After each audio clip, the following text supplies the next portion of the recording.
All right. Good afternoon and welcome all to our Level Up Your Cybersecurity Gamification and Phishing Simulation in Healthcare session. Next slide, please. My name is Carl Marie Memnon, and I am the president of Healthcare Leaders of New York, the local American College of Healthcare Executives chapter. HLNY represents over 1,800 members in the New York metropolitan area, providing access to networking, education, mentoring, and career development. Our mission is to advance healthcare leadership and management excellence through professional enrichment and continuing education for our members. Next slide. In this virtual session, you'll learn about how the healthcare industry is being impacted by cybersecurity risk and the benefits to gamifying your approach to cybersecurity awareness and so much more. This session is approved by the American College of Healthcare Executives for 1 qualifying education credit. Participants in this session who wish to have it considered for ACHE qualifying credits should list their attendance when they apply for the American College of Healthcare Executives for the advancement or recertification, and note this in the portal for ACHE. Next slide. I'm pleased to welcome our facilitator for this afternoon session, John Trust, Chief Learning Officer, Inspired eLearning. John Trust is responsible for the strategic product vision at Inspired eLearning, spearheading the development of their claimed security awareness and compliance training content with a keen interest on adult learning best practice and trends and high-quality multimedia production. John has played a pivotal role in shaping Inspired's award-winning training library. He has over 2 decades of experience in designing and delivering e-learning courses over diverse industries and subjects, and has been a member of Inspired since 2009. John's unwavering dedication lies in crafting top-notch training content that captivates learners while driving impactful outcomes. I'll now turn it over to John. John, thank you. Thank you. Yeah. Hello, everyone. Thanks for joining us for our discussion on how to use gamification and phishing simulation successfully in your security awareness training program. But first, a poll. And do you currently use phishing simulations as part of your security awareness training? So you can just take a moment to answer that. I expect quite a number of you probably do. In your training program. It's a fairly common tool, so we're really curious to see what the results are here. Give it a little bit.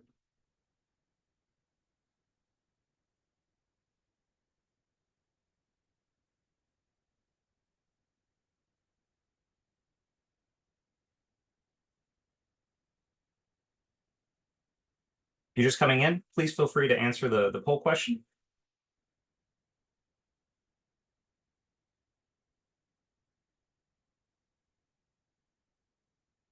All right, how are we doing on the results?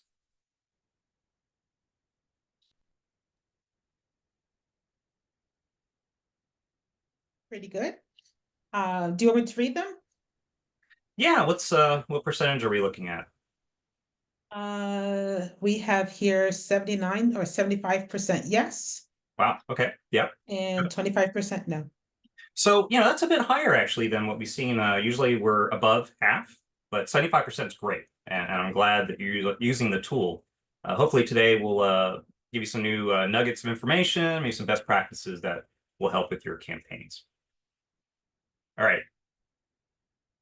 Some statistics. I'm not going to read all of these, but as you can see, there are some reasons to focus on defending yourself against phishing and all of its variants, smishing, vishing, etc. However, I would note that in a recent report, over 70% of employees, including those in healthcare, admitted to engaging in risky behaviors that could expose them, the organization, to phishing. Additionally, the report noted that the cost of a data breach in healthcare is actually higher than in many other industries, typically averaging around 4.35 million per breach, which obviously is a significant amount. Now, regarding all that, it's important to have a robust and effective security awareness training program overall. And gamification is a valuable addition to a training administrator's tools. So what is gamification with respect to learning? Well, per Carl Kapp, who is a thought leader in gamified learning, gamification is simply the use of game mechanics to make learning and instruction more fun. Now, that's a very specific definition to a learning experience, but gamification can be described more broadly as using gaming elements to make non-game-based events or experiences work more like a game. And some of those things can include, strategy, story, rewards. For example, this could be achieving so many points, let's say on a mobile app you probably have, that tracks you buying a certain product for their rewards program for a vendor, right? Like Starbucks or Dunkin' Donuts, or gaining badges in Waze, the car navigation app.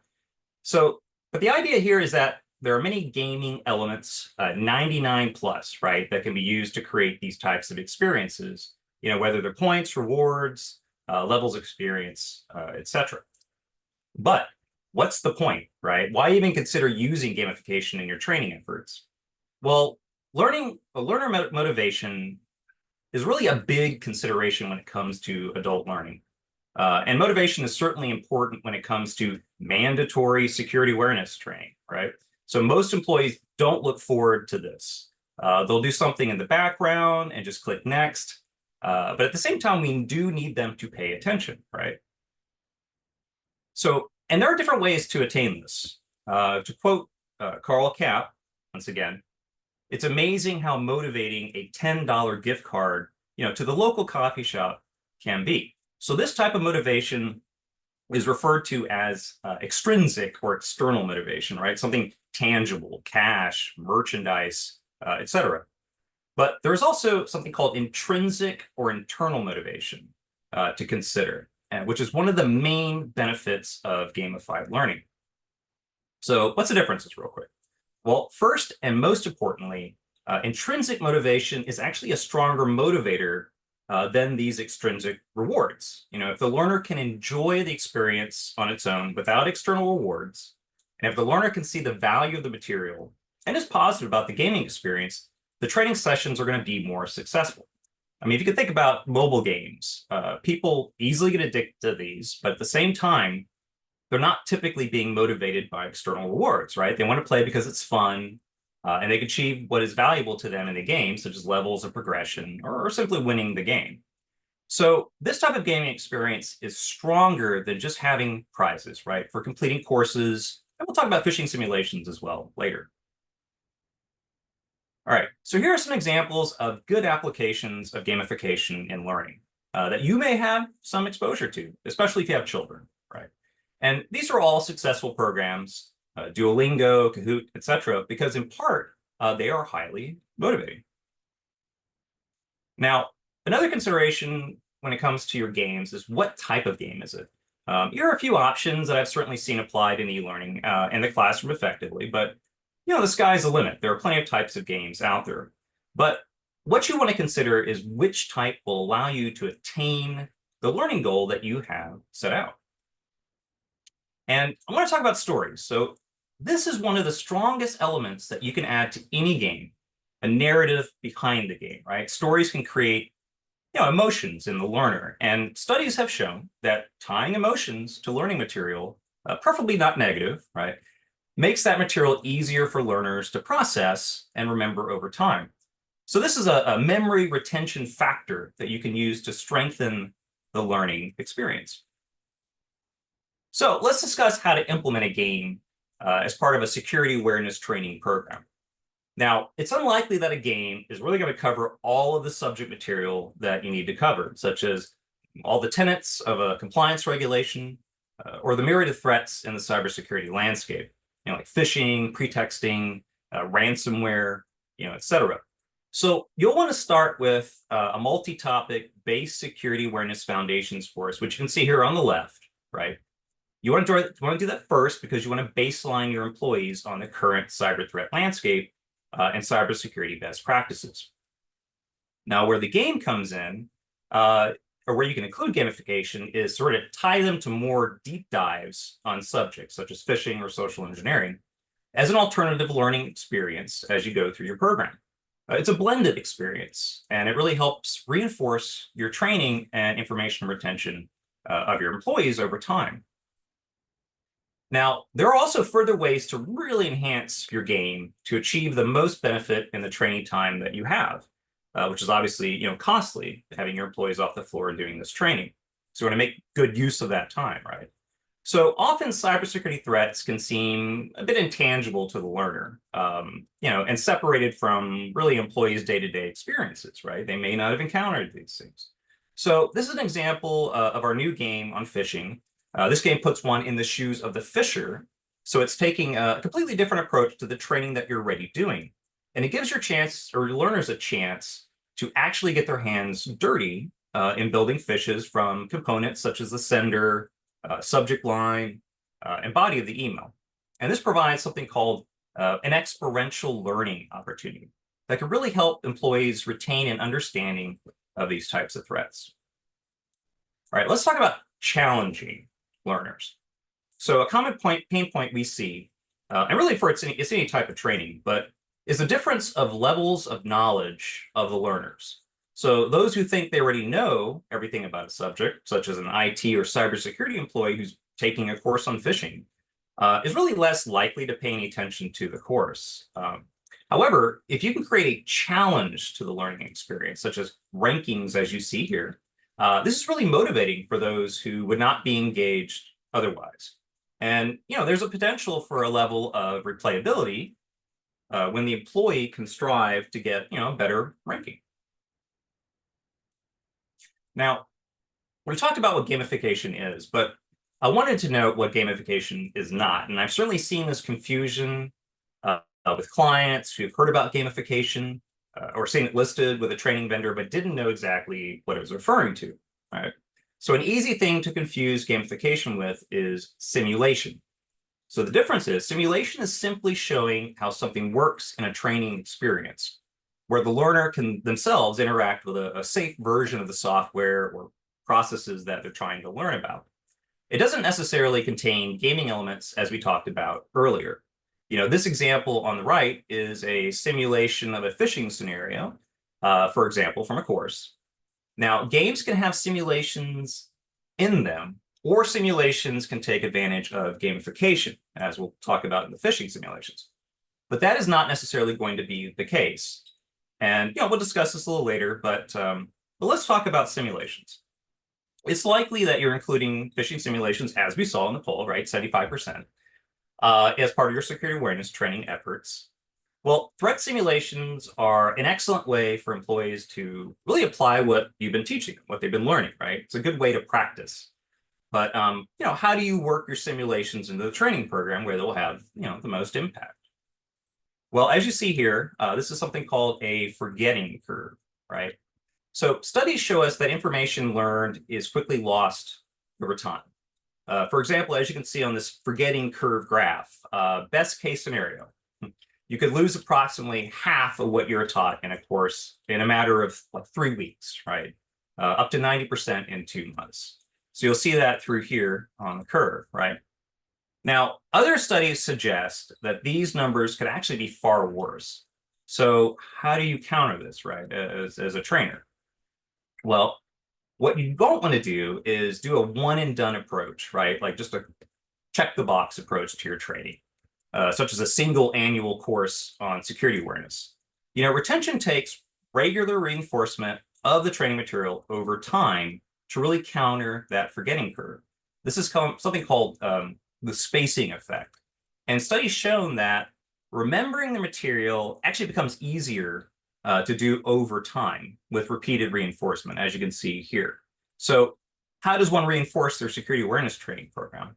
Well, training reinforcement does not necessarily have to be courses or videos, right? They can be phishing simulations. So, it's an opportunity, like I said, for them to practice. So you can do this monthly, if you can, and quarterly if not. But if you can do it monthly with these phishing simulations and tied into the training program itself, we typically see a big drop in phishing susceptibility, right? Where employees are clicking on the phishing emails. Typically, this might be around 30% for an organization. And as they go through this program over a year, we can really drop that down to about 2 to 4%. Now, there's always going to be those who click on phishing emails, so it's never going to be zero, right? Or very rarely. But this can drastically reduce your vulnerability to phishing. Now, a lot of people consider phishing simulations to be a bit negative. I've heard HR administrators and so on, talk about that. But there are ways to go about it where you're not going to create a negative situation with your employees. So, they're going to react to being phished by you, the employer. And oftentimes, phishing simulations are not announced, right? And there's no chance for employees to prepare. And that's a situation where they're trying to surprise the employees, right? But when employees fail these simulations, they feel tricked, right? And this in turn can create a feeling of distrust with IT and security departments. And that's certainly not what we want to have. We also want employees to feel comfortable reporting cybersecurity incidents. In a PricewaterhouseCoopers report, a pretty recent one, up to 86% of people had problems with reporting. They thought there was going to be some sort of negative impact from reporting to security and IT. So you want that to be a positive, perception of that team so they can feel comfortable reporting it. Now, it's important to not only provide some warning of impending simulations, right? Don't surprise them. Don't make them feel like they're tricked. Provide some phishing training ahead of the simulation campaign so that they feel prepared, right, to be able to address the simulation. Now, these are some topics that we do recommend currently, with the cyber threat landscape the way it is. So these topics include spear phishing, business email compromise, where if someone gets an email and it looks like the CEO and they're trying to get you to do something, probably wiring money to someone, right, themselves. Also, vendor email compromise, where a vendor gets compromised and they send basically an invoice and they're trying to get you to route to a different bank, right, to them, something that they control, an account they control. Smishing and vishing, so text-based phishing and voice calls. And something that we've seen recently, it's really picked up. And a couple of years ago, this was less than 1% of phishing attacks. It's QR phishes, or quishing is another word for it. And it's grown up to about 10% to 22%, depending on what reports that you're looking at right now. So it's a big impact. And we actually thought that it wasn't going to be a big deal because people don't typically receive emails with a QR code and you're expecting to scan it, right? Usually on a computer, you're not going to see that. But what's happening is it's actually getting past security software because they're not looking for QR codes and these sort of malicious links from them, right? They're looking for more traditional links. So the reason why they're increasing is because they're finding a little bit more success, right? The cyber criminals are.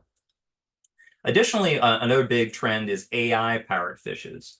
So, in the era of generative AI, phishers are using these platforms to create more realistic phishes, less grammatical errors.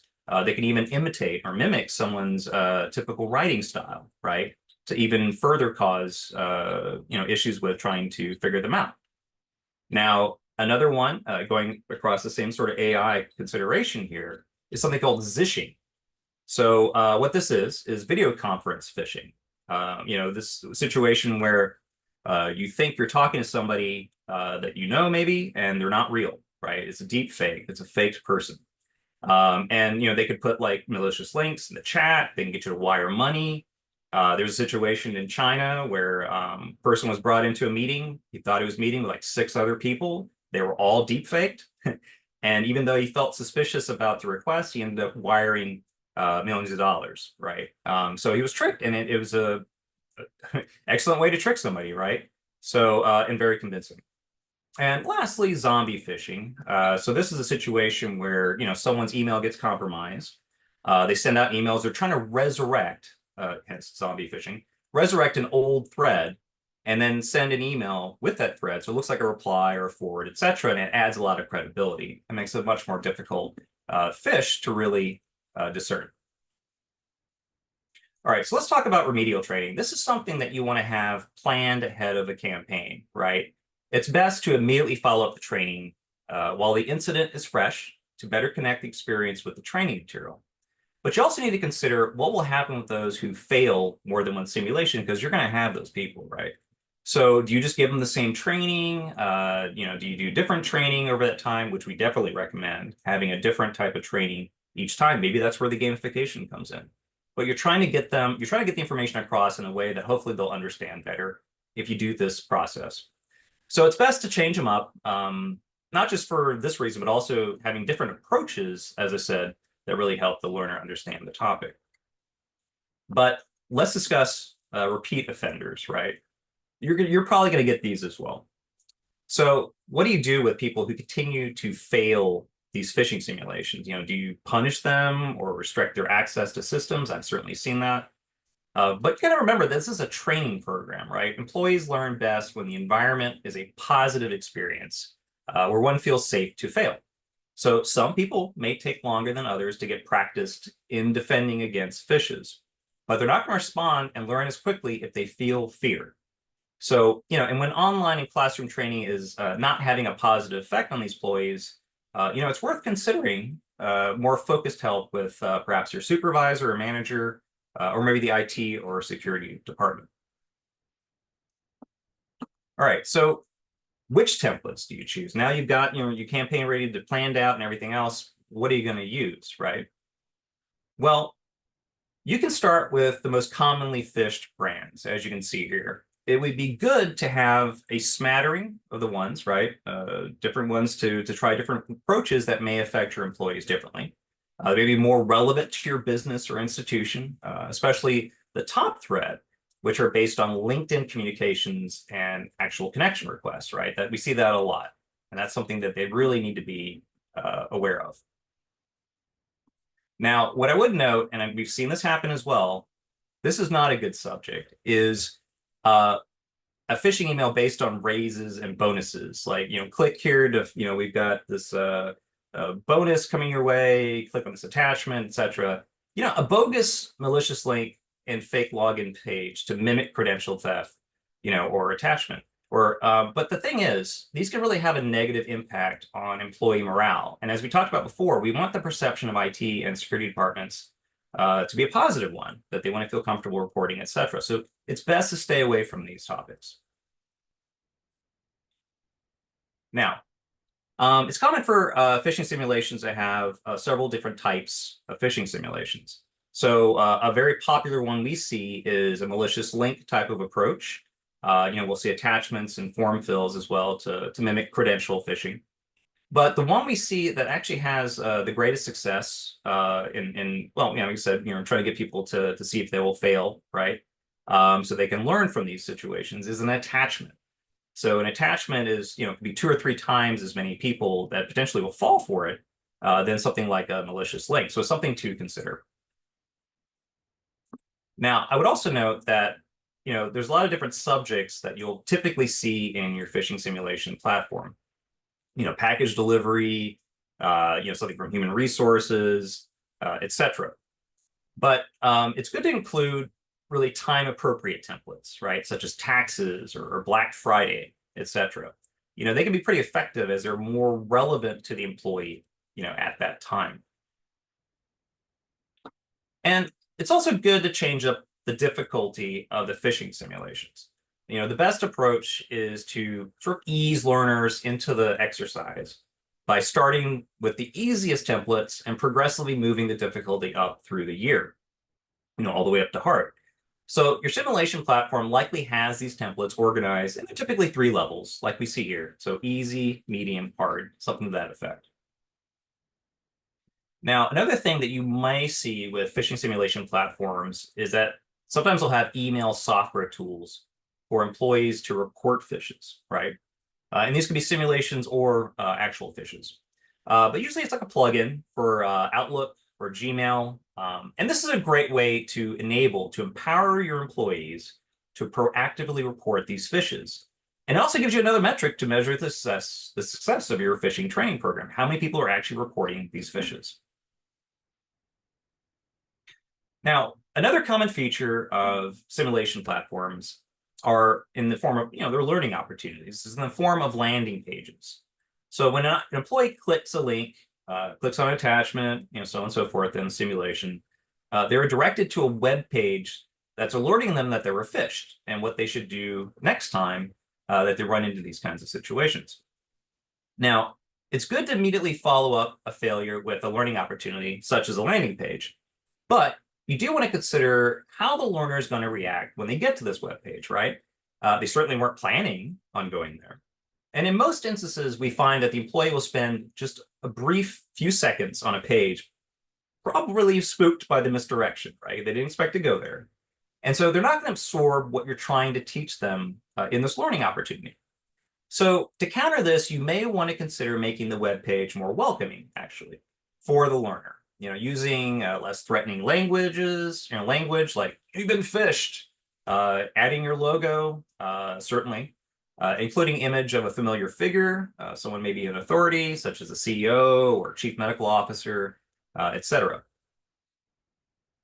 Now, once you have everything prepared and you're ready to deploy your campaign, you need to choose when to send your sims.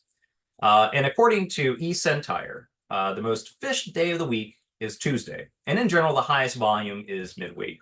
Now, largely because that is when workers are more likely to be at the workplace and checking emails. So if you want to try to mimic the pattern of phishes in a general sense, then look towards Tuesday in the middle of the week. You probably get the best results. Now, another thing you want to do, assuming you have the option, is to randomize your phishing templates from, let's say, a pool. And this helps prevent employees from realizing the situation or the simulation is underway and, warning others, which will, potentially skew your metrics, right? However, I would note, even if employees do discuss the simulation and the templates, it isn't necessarily a bad thing, right? It's increasing awareness of the threat and what to look for. And, it's a potential rare informal training opportunity to learn from fellow employees who are pointing out, the emails to the others and what's particularly wrong with them, right? Now, another thing to consider before deploying the simulation are potential technical issues. Will your simulation be identified as spam or a threat to your software or network defenses? Have you properly safe listed the domains, which is typical, used by the simulation platform? So a good way to surface these issues without causing a large impact to your campaign is to do a pilot test, right, with a small group of users before you even phish your main population. You don't want to be embarrassed, especially with upper leadership, when a phishing campaign or training goes awry. Because I would also note that this is also good for your security awareness training program, that running a pilot first is usually a best practice. I've seen situations where they didn't, and it really caused problems. All right, communication. So now once you have your data, don't just share it with leadership, right? I mean, you're going to say, send reports, they want to know, and so on and so forth, but share it with the broader population. Let them know what their efforts are, or whether they're achieving, these through email blasts, town halls, etc. from what, you learn. I mean, otherwise, people are going to feel like they just kind of spent their valuable time and effort and just going into a black hole, and they have no idea what's happening. And they'll tend to not cooperate as much as they sort of feel like their actions are really unnecessary. All right. So let's get back to motivation. You want buy-in for all your efforts, but adults need, motivation to commit their attention and efforts to identifying and reporting phishes like we talked about. So be sure to let them know about the importance of the phishing training, and not just to the organization, but also the employee, right? And their loved ones. If they pass along these cybersecurity best practices to their own family and friends, that's going to be a more motivating factor. I would also note that there's something called social proofing, kind of going back to communications, where others are influenced by what the majority of people are doing. So if you can frame the communication to be more focused on everyone who is performing well and inviting those who are not to step up their game, if you will, this will have a greater impact than a negative approach, as in calling out and shaming those who are failing the simulations. It's never good to approach these situations in a negative way, which will decrease buy-in for the effort and also give a negative impression of the IT department. But just, to put this in your head, an example of what social proofing is like in real life, let's say you had a group of people in an elevator going up, and they're all facing the wrong direction, right? They're facing the back of the elevator. If you come into that, if someone comes into that elevator and they see everyone facing the wrong direction, they will probably do the same thing, right? Because they're kind of going with the group going, oh, they must know what's going on and I must be wrong, right? And so you're using that to really get them to get along with the program, be positive impact on the organization. Now, with rewards, we talked about extrinsic motivation. It's actually a good opportunity to use that when it comes to phishing simulations. And you use like gift cards or marketing swag. Time off is a popular one, right?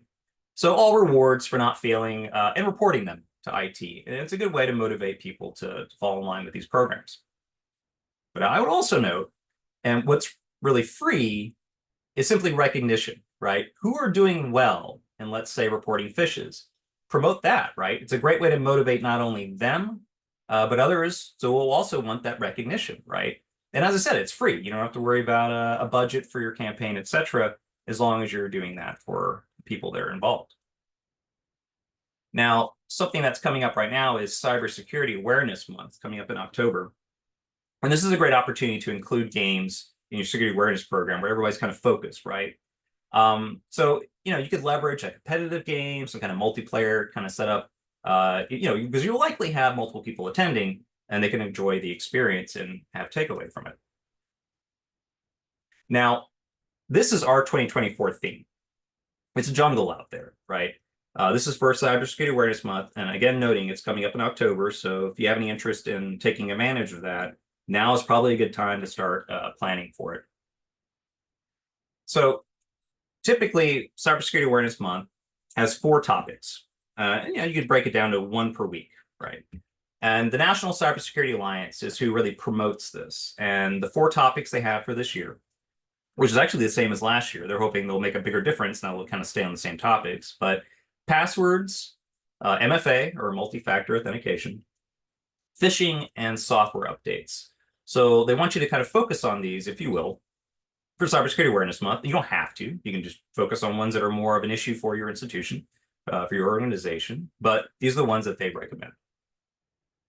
And as we do every year, we will have free resources available on our website. So posters, microlearning videos, infographics, etc. Right? So be sure to check out our toolkit. It's going to be available on our website. And lots of great resources for you to use, potentially not just for Cybersecurity Awareness Month, but in general, for training over the year, just to promote and reinforce your messaging. All right, so let's take a moment for our second poll.